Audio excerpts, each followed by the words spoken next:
танымал әзілкеш, актер, әрі халықтың сүйікті әртісі Тұрсынбек Қабатов тағы да ел назарында. Бұл жолы ол халықты күлдіріп қана қоймай таң қалдырды. Неге дейсіз бе?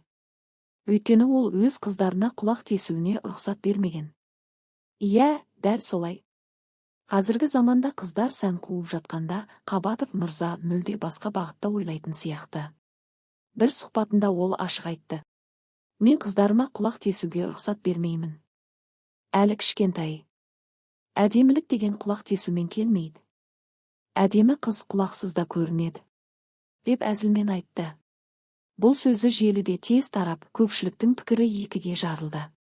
Бірі дұрыс айтты, қыздың тәрбиесі осылай басталады десе, енді бірі уақыт өзгерді, ата-ана қатаң болмау керек деп қарсы пікір білдірді. Әзіл мен шындықтың арасы. Әрине, бұл Қабатовтың ерекше әкелік көзқарасы. Ол тек комедия сахнасында емес, отбасында да режиссер екені көрініп тұр. Бәлкім бұл қыздарын ұзақ уақыт бойы кішкентай күйінде ұстағысы келген әке жүрегінің шешімі болар. Немесе болашақта құлақ тесу мәселесі отбасы жиналысының басты тақырыбына айналатын шығар. Қалай болғанда да Тұрсынбек Қабатов әрқашан ерекше көзқарасымен, жылы әзілдерімен және отбасына деген шынайы махаббатымен көпшіліктің сүйіспеншілігіне ие. Ал қыздарының құлағы тесіле ме, жоқ па, оны уақыт көрсетеді. Бірақ Қабатовтың әрбір сөзі ел есінде қалады. Бізде отбасылық традиция десек те болады.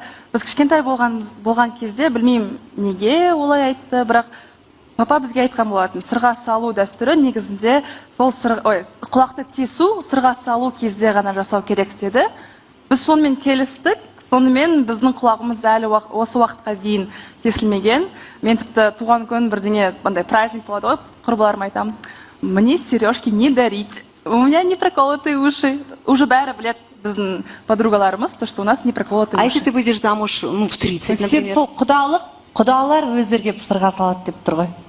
Құда сырға салуға келді ма, ол бірінші келіп сырғаны салу керек. Яғни, енді ол дәстүр бұрын қазақта бар ма жоқ па білмеймін. Ол дәстүр болды ма, или Тұрсынбек оны просто өзі Тұрсынбек бабамыз шығарған. Мысалы,